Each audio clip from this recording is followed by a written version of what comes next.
Hello there. So I just wanted to preface this first of all. I thought somebody actually had already posted a run of this, but specifically ProCow seemed to have one for LR. I could have sworn I saw one for 3 at some point also, but either way, at any rate, just wanted to go ahead and give this one another go. This is one that I actually did myself a little while ago, not on any version of a camera whatsoever, but basically just going through the portable one on my own time, and basically I got to everywhere up until Rehito, at which point I needed to start adding optional parts. So this run is just basically going to be to try and do the whole thing without any optional parts. Go through the arena, through the extra arena, and through the main game once. That's really about it. Figured the story behind this. A guy really wanted to be a pilot. Didn't really afford all the licensing and all that, so he just basically put together the $5 he had, went to a garage sale, and picked up this piece of crap. So there we go. Sounds about as reasonable as some of the backstories here. Alright, now, bear in mind this is gonna be... It's gonna be by no means a clean run. There's gonna just be downright dirty tactics employed through most of the arena. Gonna be very little fairness involved, if I can help it at all, because this starter AC is a little bit trash. So it gets stunned by just about everything, like you saw there. You'd think for relatively heavy weight that it's that it would have at least a little bit of poise, as it were, or stability, I guess you could say. The rifle is actually better for overheat damage than actual damage. And the missiles are, I mean, they're okay. Certainly nothing to write home about. The energy on it is far from fantastic, as you can tell. I can usually get, 3-4 cuts in with the blade, and then by that point it'll be time to run off and recharge. These have a pretty reasonable range. But honestly, all of this is just fine. Like, all these other factors you can compensate for. There is a very annoying issue with this, and that is the way that this FCS works. Of all the parts, I would honestly say that one's the worst. Because as you saw there, like, it has this weird thing where it's kind of like a conical lock-on going on with it. So sometimes you'll have something in the very center. It'll be locked on, it'll move slightly to the left or right, and it will assume that it will leave the lockbox without actually doing so. And, well, basically you'll seemingly be within range, but you'll end up losing your lock-on. It's kind of annoying. It is pretty amazingly annoying, actually. So honestly, between all the factors, I'd say that's kind of the main one. I'm actually going to go and switch out different arenas a fair bit in this one, just because I'll need to use cheesiness in a lot of cases, and, well, I have no DPS. And this thing is not great. But that's the point. That's the challenge. So I'm pretty excited to see if anything's improved now. Basically, when I did this a couple of years ago, back traveling around with my PSP in my pocket, I did do pretty well. But when I got to Rehito there, I pretty much just memorized it down to the point of having specific shots designated for specific enemies and whatnot. But what I'm thinking is, a little tiny PSP screen, controls maybe not as fine as we'd like. And frankly, that thing was worn down even back then. You can kind of imagine how much it barely works now. Like, I had 2 PSPs actually, mine and my brother's. Because once he got his family and everything, he basically just went and retired it and gave it to me. So my first one, the analog stick got so jacked up by the end of it that like it was just constantly going off in random directions. The home button would end up randomly triggering. So that wasn't great. Actually, that same stuff has already happened to that second one. Hell, I don't even... That one might just be from age, because I don't even use it. Like, nowadays, I just have that one for anything that's jailbroken. Like, FFT 1.3 and stuff like that. I have a couple roguelikes on there that you'd otherwise not be able to play on a PSP.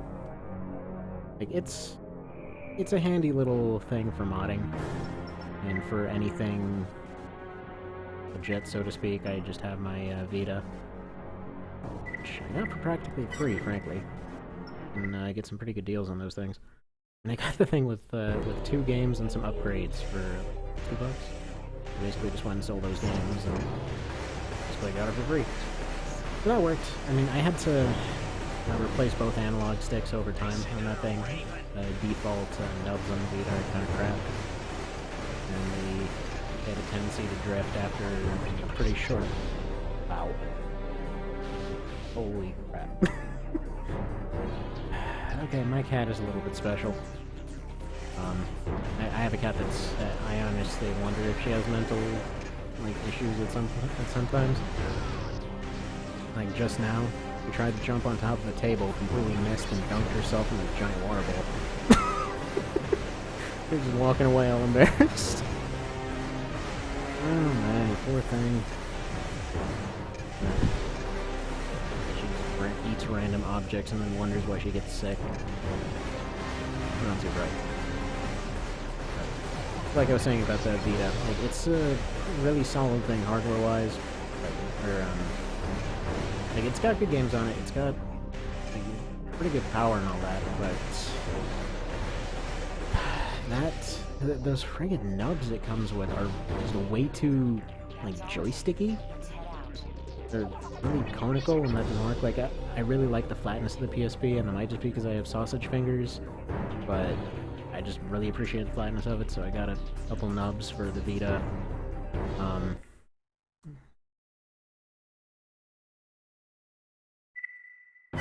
There's some Japanese name.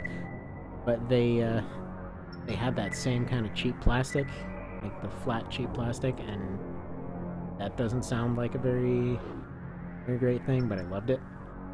Also got this, like, $1, for lack of a better term, like, friggin' condom to slap on the thing. There's this silicone one they have for $1 on Wish. They come in 2 packs. So, yeah, that thing, like, it's a little bit loose and sometimes it gets weird with the buttons, but it's fantastic. Like, combined with those nubs, you get the same kind of control scheme as the PSP, where you can easily reach the buttons and the nubs at the same elevation, which some freaking genius decided when they were designing the Vita that they need to be awfully different elevations. Like, it works on PS3 controller because they have relatively big buttons and they stick out. Like, on the base Vita, it's got, I'd say, like 50% smaller buttons, like face buttons and everything else, than a PSP does. And then, like, the little joysticks are tiny, but they stick way the hell out. But it's not... That design is really not fantastic. But oh well. I mean, that cheapness, along with the fact that XCOM came out for it, was the only reason I got it.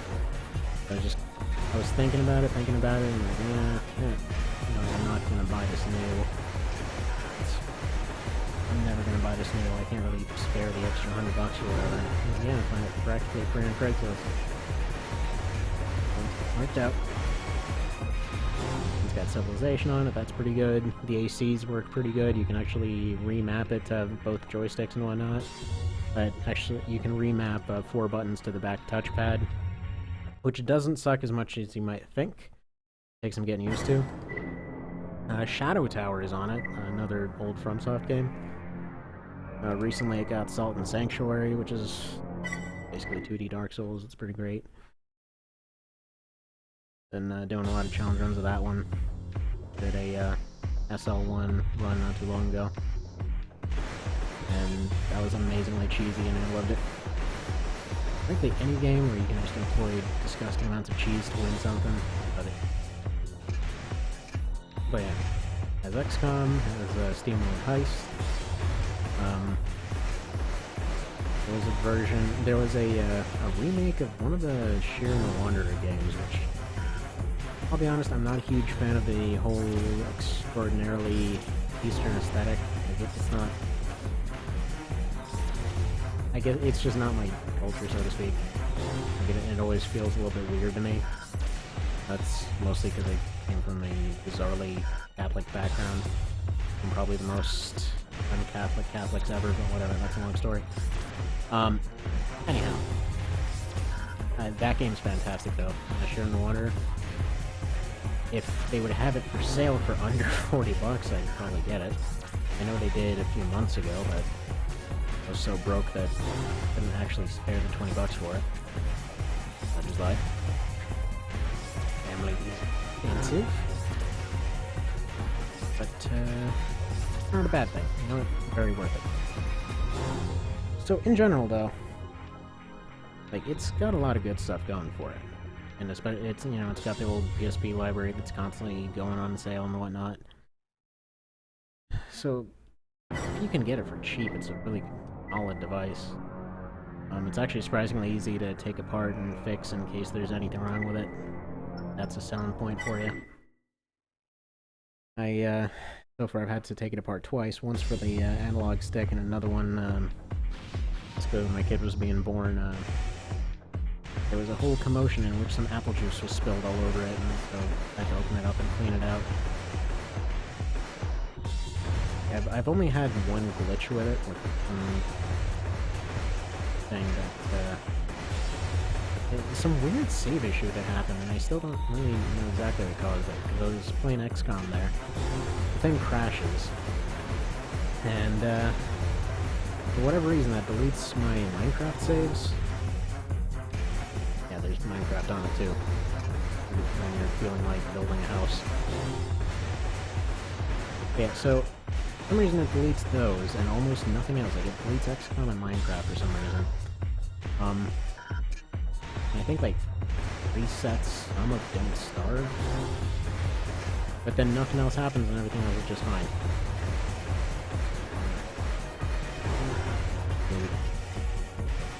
But I haven't seen any other issues aside from that.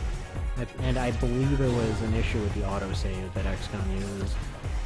For some reason, the portable version only has one Iron Man slot. Apparently, if you try to use it for several consecutive games, which I did, the save counter goes over 100 and starts corrupting crap, which I understand happened with the original version too. Because we're supposed to rub together hundreds of saves into one.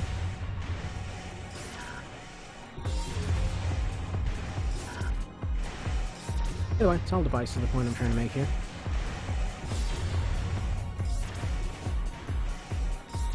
And yeah, I mean, there's, for this run, there's not too much to say for all that as far as any new stuff goes. Dodge and shoot for most of these guys. And then for anything else, it's kind of get cheesy. Which the first one that'll be necessary for might be Street Enemy. It's not that he's normally terribly difficult, though he is definitely one of the harder early fights, but he is far faster and has a lot of overheat potential. This is about as terrible as your cooling situation gets, without intentionally... I don't know if there are legs. But still. Not great is the point I'm trying to make.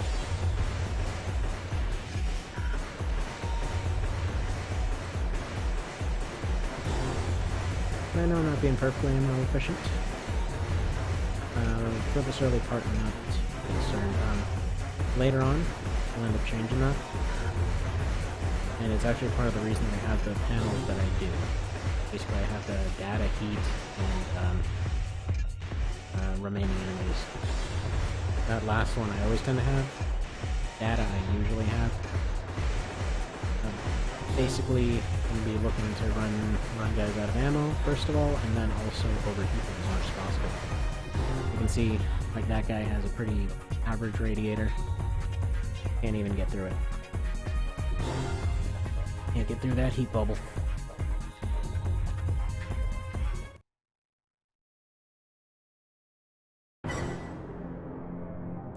first bit's just gonna go and abruptly end somewhere. Decided to go back to the old thing of just kind of recording them as they go. Every time I try to mash everything all together, it went to this tiny little letterbox. First time through, this is the first one I remember giving me an issue.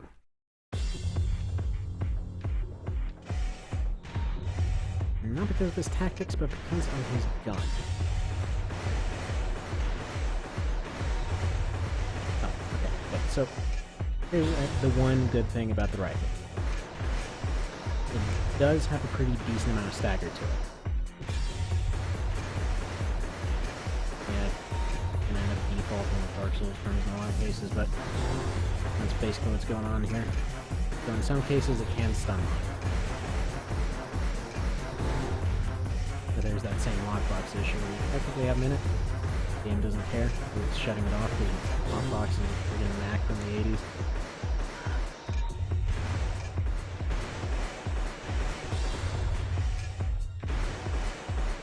Thankfully, though, if ever needed, this guy can just overheat himself.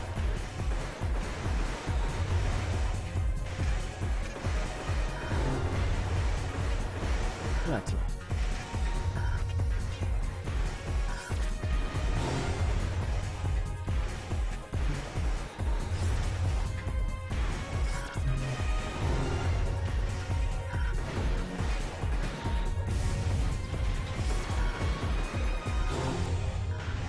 Unfortunate.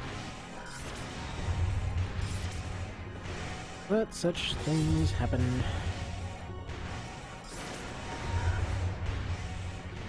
Come on, you tired robot. Gotta get up. Get up.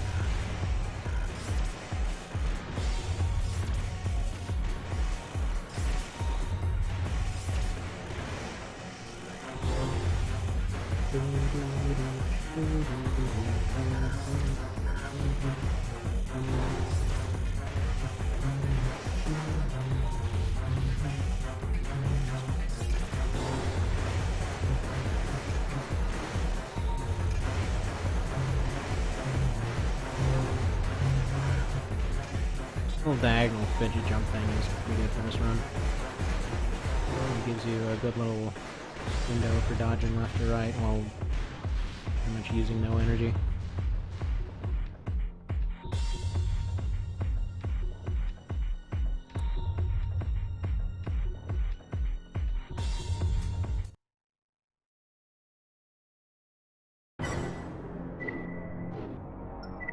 So, yeah. I'm gonna have to call it apart there.